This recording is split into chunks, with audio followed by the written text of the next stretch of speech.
ইদানিং ফেসবুকেই ঢুকতে পারতেছি না। ফেসবুকে ঢুকলে বর্ষা চৌধুরী, বর্ষা চৌধুরী, বর্ষা চৌধুরী। এই মহিলা এ পর্যন্ত আমি জানি না কতগুলো বিয়ে করছে, বাট ৫টা আমি আমার জানা মতে আরকি। কিন্তু এর বাহিরে বা ভেতরে আরো কিছু আছে কিনা জানি না। বাট ৫ম যে হাসব্যান্ডটা, ওনাকে ভাগ্যক্রমে আমি পাইছি আজকে। হ্যাঁ, আমাদের আমাদের ছাদেই, আমি আমার আশেপাশে আরকি কোথাও পাইছি। সো আমি আসলে তো ডিটেইলস জানি না এবং আমার কোনো আগ্রহও নাই। অনেস্টলি আমার উনার সম্পর্কে জানার, বলার কিচ্ছু আগ্রহ নাই। বাট তারপরও আমি যেহেতু ওনাকে পাইছি, এইজন্য আমি চাচ্ছি কিছু কোয়েশ্চেন করতে, বিকজ আমার ভেতরে না বাটারফ্লাই হচ্ছে লাফালাফি করতেছে এই কোয়েশ্চেন গুলো করার জন্য। সো আমি এখন ওনাকে এই কোয়েশ্চেন গুলো করবো। আমি যেহেতু জানবো, তো আমি চেষ্টা করবো আপনাদেরকেও জানাতে। হ্যাঁ, বর্তমানের জাতীয় জামাই, ৫ নম্বর জামাই বর্ষা আপুর। সো ভাই, কেমন আছেন আপনি? আছি, মানে বিষয়টা তো খুব একটা ভালো পরিস্থিতি মন যাচ্ছে না। খারাপ? অবশ্যই মন খারাপ। যাকে এত ভালোবাসলাম সেই মানুষটাই লাস্টে পল্টি দিয়ে গেল। এত মানুষ থাকতে পৃথিবীতে, ওয়াই শি? আমি ছোটবেলা থেকে খুব চেষ্টা করতাম যে মানুষকে হেল্প করার। হেল্প থেকে ভালোবেসে ফেলছে? তাকে শুধু মানে ভালোবেসে। তো পেশাটা কি আসলে, ডিরেক্টর নাকি সাংবাদিক? আগে তো ডিরেক্টর ছিল, এখন তো সাংবাদিক।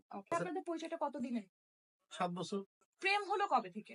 ইনবক্সে লিখছি যে তোর যদি কোনো হেল্প লাগে কোনো বিষয়ে তুই আমাকে নক দিস। ওইখান থেকে প্রথম হয়, পরে তাকে সাপোর্ট দিই, কারণ হচ্ছে যে তাকে মারধর করে এগুলো আমাকে বুঝেছে। তারপরে হাসপাতালে, থানায় যতটুকু আমার থেকে আমি করছি আর কি। কিন্তু আমি তো আসলে ওইটা বুঝতে পারি যে আমি হেল্প করতে গিয়ে করবো। আর সে আমাকে বুঝেছিল যে একেবারে কাত হয়ে পড়ে গেছে। 19 বছর তাকে ব্ল্যাক ম্যাজিক করা হয়েছে। এই ব্ল্যাক ম্যাজিকের এটা হচ্ছে ব্ল্যাক ম্যাজিক। হ্যাঁ, আপনি কি প্রমাণ পাইছেন? হ্যাঁ পাইছি, ব্ল্যাক ম্যাজিক করা হ্যাঁ হয়েছে? পাইছি। ব্ল্যাক ম্যাজিক কাটাতে পারে শুধুমাত্র আমার বাবা।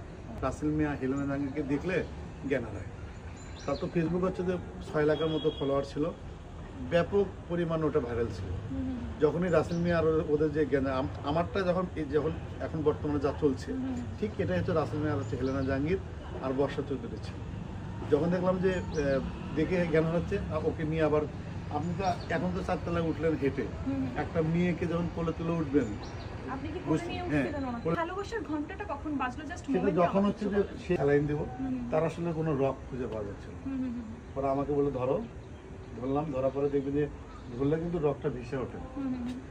সে বললো তার আগেও এরকম অনেক কিছু সমস্যা ছিল, যে তাকে এত পরিমাণে ইয়ে দেওয়া হয়েছে স্যালাইন, আসলে রক গুলো খুঁজে পাচ্ছে। যখন হাতে ধরলাম না, যখন ধরার পরে যে টিপ দিয়ে যখন রক বের করছে না, ওখান থেকে মায়া আসবে।